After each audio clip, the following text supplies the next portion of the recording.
Good morning, I'm Jon Thelen. Today on Fish Ed, we're going to chase some bluegills around. We had a little shower come through here, and I think we've got a little bit of wind that might affect us on the other side of the lake. But I'll tell you what, they should be stacked up over there. The water temps are right, everything's lined up perfect. Stay right where you're at. Fish Ed's coming up.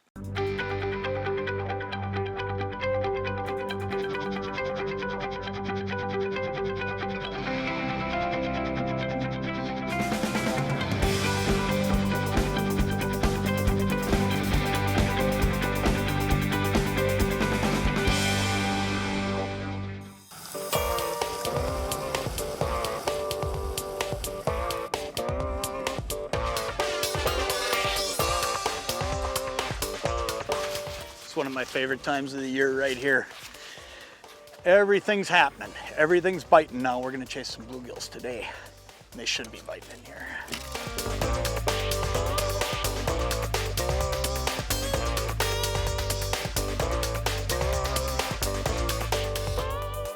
There he is.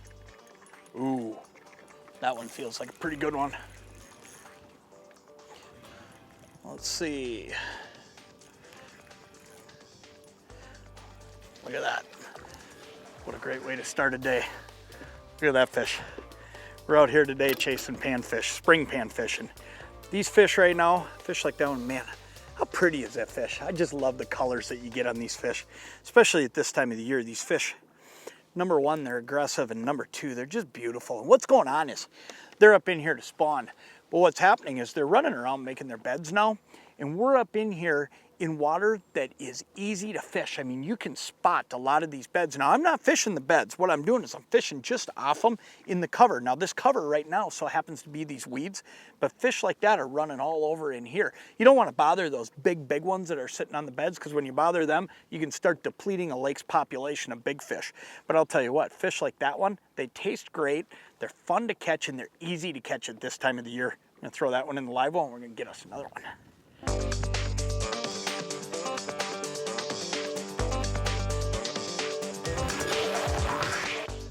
Look at that, that's a fun fish to catch. I don't care where you're fishing. Start catching fish like that. That's just a fun fish to catch. Look at that. There he goes. Ooh, it was too slow, but I got him still. Oh, get out of that lily pad. Tell you what, I love walleye fishing. I love bass fishing and pike fishing and whatever it may be, but bluegills, pumpkin seeds, man, I'll tell you what, they fight. You sit there and you fish them on an ultralight like we're doing today, and that's just a ton of fun. You know, that's an 8.25 inch fish, and I'll take those all day long. That's just the perfect fish for the live well. I'm gonna throw this guy in, and then I wanna show you exactly what I'm using, because this is so simple. It's easy to set up, and it's easy to go in and catch these fish, so I wanna show you, but let's get this guy in the box. This is all there is to it right here.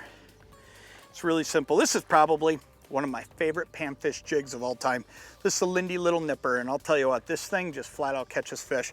That hair's constantly just putting a little movement down there. You can tip this. Some days I won't even tip it with anything. Today we're tipping it with a little bit of night crawler, and it's just been deadly. And then up here, I'm just using a simple Thill bubblegum float. And here's what's really cool about this. This bubblegum float is made out of balsa, just like the Thill Pro Series. I mean, this is the best of everything when it comes to detecting bites, because if a fish grabs it and goes up, it lays a little bit to its side. The minute I see that thing start moving a little bit irregular to what it's been doing in the wave action, that's when I get after them. There's another option here too that I keep tied up, and I haven't even put it in the water today because I haven't had to. But this is a Lindy Watsit jig. This is a little 1/32 ounce Watsit. And this thing can just be deadly on panfish at all different times of the year. And I don't care if it's crappies, sunfish, whatever it may be. But what it can do is look like a minnow down there, but then it can also look like a bug or a crustacean of some sort. And you can tip that as well, and it'll work just as good. And then this one I've got tied up with a Thill wobble bobber.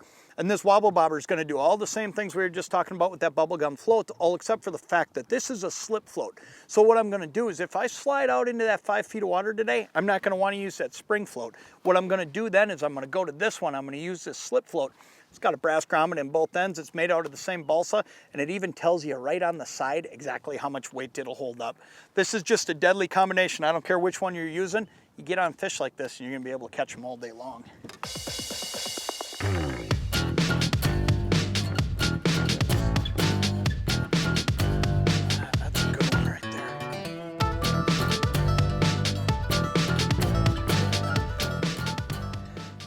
guess they like that Watsit too. Look at that. Man, I'll tell you, that's just fun to catch these fish. Ooh, that thing hit the water and that fish grabbed it and took off. This is another dandy, holy smokes. When you got a spot going like we got going here, that is so cool because literally this thing just hit the water and took off, and that's a bluegill. That just goes to show you that all these fish, they're up in here all mixed together, and that's a great fish at any time of the year. I mean, that's fun fish to catch. They taste great, but here's the thing about this. The location that we're fishing is really just so simple. All we're doing here is looking for areas where we've got a big expansive flat, and that's what we've got here. What they want is a big expansive area where they're getting some new weed growth. Maybe they have last year's weed growth, but where we're sitting here, I mean, we're sitting in a couple feet of water, and this whole area is that. And if you look around us, there's weeds to every side of me. There's a shoreline structure, there's fallen timber in the water, and there's a soft bottom so that they can make their beds and spawn in here. So that's what you want to look for.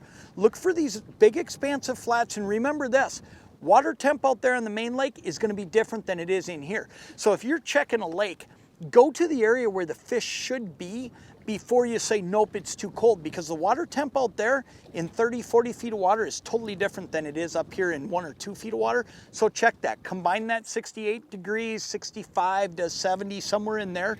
Combine that with a spot like this, and you can catch fish pretty consistently all day long, because these fish, they're going to be up here, and they're going to be here for a couple weeks now.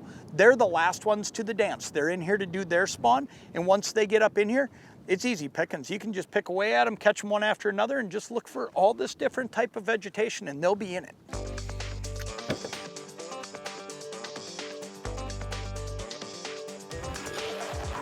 I got that one. That's a pretty good one. There he goes. Let's see if I can get him out of there. A little bit of a challenge on an ultralight, but we got him out of there. Feels like a pretty good one too. You know, these fish, you can find these spots like what we're on right here. This is a neat little spot. Look at that one. That's another fun one to catch right there.